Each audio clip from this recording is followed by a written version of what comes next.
Good morning to everybody. नै दिनै 15 August जोंनि भारत हादरनि उदांस्रि सान नै दिनै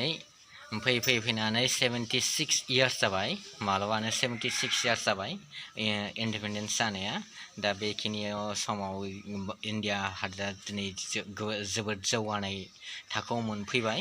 जों बेखौ गोग्गानानै लानो हायो दा बिदिब्ला नै दिनै जोंहा फुंनि समनिफ्रायनो स्कुलनिफ्राय माखासे प्रग्राम दङ आरो बे प्रग्रामानो जाहैबाय दिनै उदांस्रि साननि लोब्बा लाखिनानै उदांस्रि सानजों लोब्बा लाखिनानै भारत हादरनि मानगोनां फिरफिलाखौ उरायहोगोन आरो बेजों लोगोसे आरो जोंना आजादी का अमृत महोत्सव बे आयदानि सायावनो आरोबाव मोनसे आयदा दंबावो बेनो जाहैबाय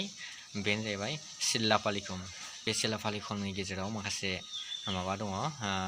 जायनाखि बिर जोहोलावफोर इन्डियान आर्मियाव जइन खालामनानै इन्डियाखौ बासायनो थाखाय थैथां गाव गावनि जिउखौ बाउसोमदों आरो जाय बिथांमोना दासिमबो रिटायार जानानै थाबोबाय दा बिथांमोनखौ गोसोखांनानै बिथांमोनखौ मान होनाय मोनसे हाबाफारि दं बेनो जाहैबाय शिला फालिकम बे हाबाफारिबो दङ दा बिदिब्ला जोङो आङो बे हाबाफारियाव बाहागो लानो थाखाय ओंखारलांसै दा बिदिब्ला नोंथांमोना नायलांदो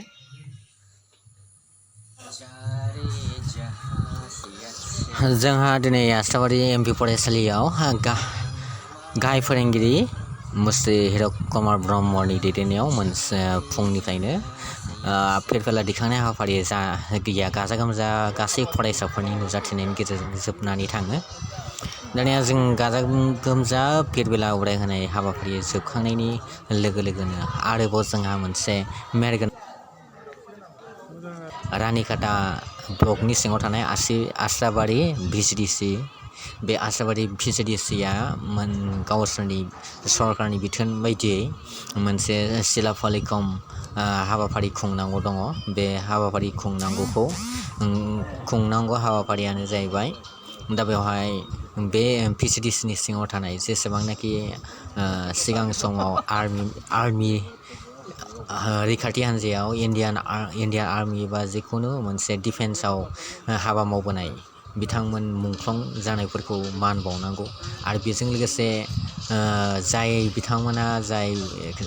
जाय बिर जोहोलावफोरा खामानि मावबोनानै बाहागो लाबोनानै रिटायार जाबोबाय दा बिथांमोनखौ गोसोखांनानै बिथांमोनखौ मान बावनांगौ दा बे हाबाफारिखौ जोंनि बे आस्राबारि एमपि फरायसालिनि सिङावनो लानाय जादों दा बेहाय मोनसे गोसोखां खाम्फा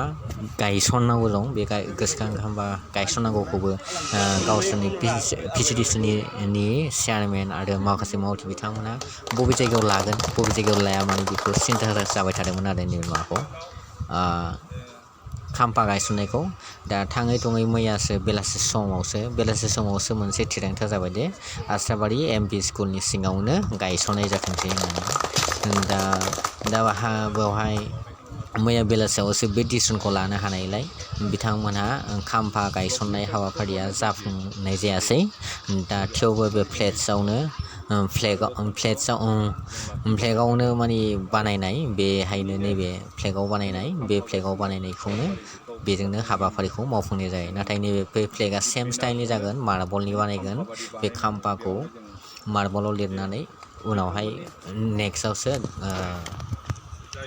खामानिया जाफुंजोबनाय जासिगोन आरो खाम्फानि खामानिया दा बेवहायनो सोलिगासिनो दङ मावफुंगासिनो दङ दा अब्लाबो मेहेरगोनां जादों दा बिथांमोन आस्राबारि भिसिडिसिनि सिङाव थानाय चेयारमेनजों लोगोसे गासै मावथि बिथांमोननिसिम जोंनि आस्राबारि एमपि फरायसालिनिफ्राय रोजा साबायखर थाबाय मानोना बिथांमोना जों बे फरायसालियाव खाम्फाखौ गायसनफैनायनि थाखाय आरो हाबाफारिखौ मावफुंफैनायनि थाखाय आरो बेनि जाहोनाव जोंनि फरायसाफोरा गोबां थुलुंगा मोनगोन आरो हादोरनि थाखाय गावखौ बाउसोमनो हादोरनि थाखाय गावनि जिउखौ बाउसोमनो आरो हादोरखौ मोजाङै गोसो गोरबोजों अनसायनो रोंनाय बै बोसोनखौ गासै फरायसाफ्रा उन समनि फरायसाफ्राबो मोनलांबाय थागोन जों बेखौ मिजिंथिबाय दा बेनिखायनो जों